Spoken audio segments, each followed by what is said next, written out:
Bonjour, Samy Amedouche pour le réseau international des écoles du futur. On a le plaisir d'être aujourd'hui encore et toujours à Nantes, donc dans cet événement assez hors du commun qui s'appelle donc Voyage planétaire. Donc un lieu où on peut découvrir l'espace, tous ses mystères et surtout ce qu'on peut y faire et tous ces gens passionnés qui contribuent à cet événement, qui est d'échelle internationale aussi, puisqu'on a la rencontre des professionnels et mes collègues qui sont là, 800 personnes pas loin autour du monde, qui viennent parler des planètes, de notre système solaire et toutes les questions qu'on peut avoir et les projets concrets sur l'exploration de l'espace.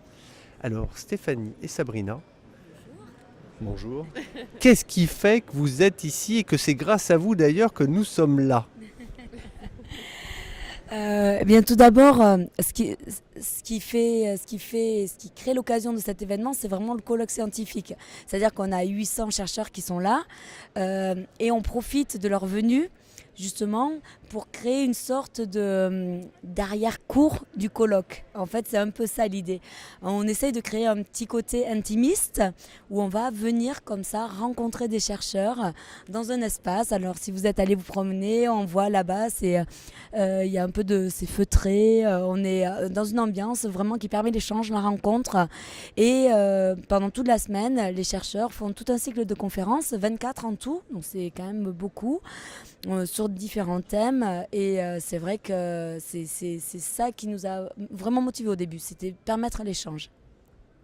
Donc l'objectif premier finalement, c'est de créer un carrefour de rencontre entre les jeunes, les moins jeunes, avec tout l'univers de l'exploration et de la recherche scientifique et aussi artistique, puisqu'on a, nous, interviewé des jeunes qui viennent avec un de mes collègues, donc Bernard Foin, qui est le spécialiste français de l'étude de la Lune à l'Agence spatiale européenne, qui nous ont parlé de leurs projets incroyables qui mélangent à la fois les technologies, les recherches fondamentales et l'art, et une autre façon de découvrir finalement la science et de comprendre les grandes questions de la vie et de l'univers. Donc sur cette dimension-là où on accueille des populations assez jeunes, qu'est-ce que Stéphanie, tu peux nous dire et quel est ton rôle dans tout ça? Alors, moi je suis chargée de communication au laboratoire de planétologie et géodynamique de Nantes. Donc au sein de l'université en fait, hein, Au sein de des l'université sciences. de Nantes, oui, tout à fait. Et en fait, on a accueilli 3000 scolaires jusqu'à vendredi, encore donc demain. Et l'intérêt, c'est qu'ils se rendent compte aussi de ce que c'est une maquette et une sonde spatiale, concrètement à quoi ça ressemble et également les proportions. C'est-à-dire qu'on a des maquettes à l'échelle 1, donc voilà, et à l'échelle 1/4 par exemple pour Philae et la maquette Rosetta.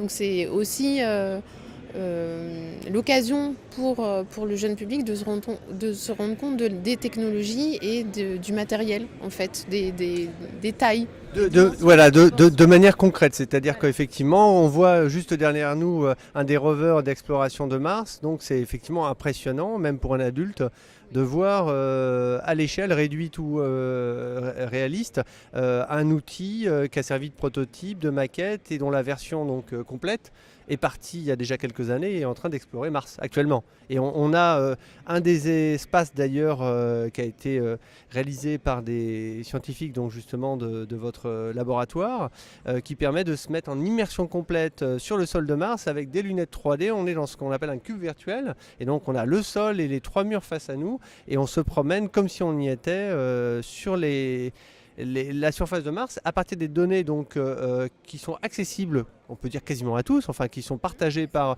le libre droit par donc open source, qui est une valeur qui nous est très très chère, puisque l'ensemble des outils, des contenus, des productions faites par les jeunes ou les scientifiques ou les partenaires qu'on a, entreprises, etc., dans les différents territoires autour du monde, près de 25 000 jeunes aujourd'hui du réseau des écoles du futur, eh bien, dans différentes langues donc également, partagent et produisent des contenus qui sont effectivement pour l'ensemble de réseaux, mais au-delà. Hein, et du coup qui sont en libre accès, ça c'est aussi important. Et d'ailleurs il y a eu il y a de très belles initiatives où on est en même temps, il y a un cube, c'est beaucoup de matériel pour créer cet univers virtuel hyper réaliste et vraiment fantastique, avec des données scientifiques très précises. C'est-à-dire que ce qu'on voit, c'est vraiment les cratères, c'est vraiment la géologie étudiée et pour certaines données très récemment, donc actualisées, et même des applications qui vont venir sur différents types de terminaux en dehors de ces gros équipements. Donc ça c'est intéressant aussi, c'est cette dimension de rendre accessible la science, de la rendre ludique. Elle l'est d'ailleurs, mais de la montrer sous sa face ludique et artistique, et effectivement de se confronter aux réalités et tout ce qu'on peut voir ou entendre à la télévision. Là, on peut un peu le toucher du doigt presque, on peut l'expérimenter. Nous, les groupes de jeunes qu'on a reçus, effectivement, on leur a fait faire un certain nombre de petites expériences. On leur a emmené bien sûr dans les équipements, et demain matin, on aura même une imprimante 3D. Qui est utilisée en mode nomade dans l'ensemble du réseau des écoles du futur, avec une entreprise start-up qui est de la région, qui est de Rezé, et qui permet de fabriquer des objets qui peuvent nous autoriser à fabriquer par exemple des drones d'exploration dans la région pour faire des cartographies du littoral sur l'estuaire de la Loire, cette magnifique fleuve, ou sur l'océan, et de comprendre tous les phénomènes de relation avec la Lune, c'est-à-dire les marées et tous ces phénomènes-là. Donc on est vraiment dans un aspect de fabrication et de réalisation concrète, et c'est un peu ce qu'apportent aussi les scientifiques en parlant de leur métier, de leur passion, des outils qu'ils utilisent et finalement de ce qu'ils ont créé beaucoup. C'est ça que je trouve moi assez exemplaire. Je suis dans cet univers-là depuis maintenant plus de 30 ans. La couleur de mes cheveux en est une preuve, si j'ose dire. Et donc concrètement, on donne beaucoup plus qu'avant la possibilité d'expérimenter et de comprendre, aussi bien pour les scientifiques, parce que ce qu'on sait faire pour les scientifiques, ça a aussi du sens pour les plus jeunes et même les familles, qu'on vous attendez avec grand nombre ce week-end. Voilà.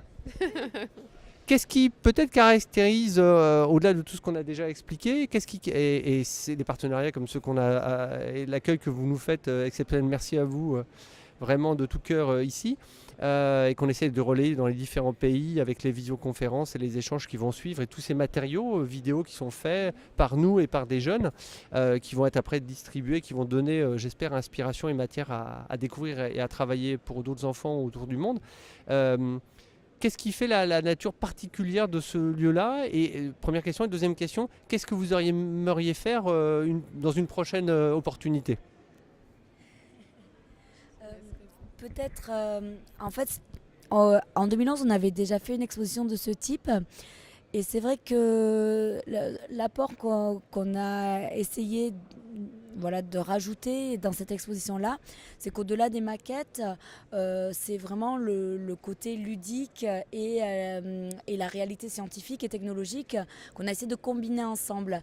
Donc c'est pour ça on s'est servi des outils du futur un petit peu, c'est l'idée. Donc des technologies de jeux vidéo qu'on a couplées avec des données d'orbiteurs spatial, et donc ça c'est vraiment l'application VR2Planets qui a été développée au LPG spécialement pour cette occasion et qui nous oui. Voilà, c'est ça. À partir d'un simple smartphone, on peut le mettre dans. Alors, ça s'appelle un cardboard. Je ne sais pas si vous avez déjà pu filmer. Le reportage a été fait. Et donc voilà. Donc on le met devant ses yeux avec un casque c'est comme un casque de réalité virtuelle. Donc chaque œil identifie quelque chose et on se promène en 3D en fait sur la surface de Mars. Donc c'est un étonnant voyage que vous nous offrez ici. Merci infiniment, l'aventure n'est pas finie, donc rendez-vous demain matin vers 9h pour les ateliers autour de la fabrication d'objets qui servent à construire des drones volants, voire à terme on espère des cubes satellites, donc des nano-satellites et des projets en tout cas qui permettront d'expérimenter pour des collèges, des lycées, des jeunes universitaires, des projets un peu fous mais qui sont les projets de réalité de demain. Voilà. Pour un futur commun. Merci à vous deux vraiment. Au revoir.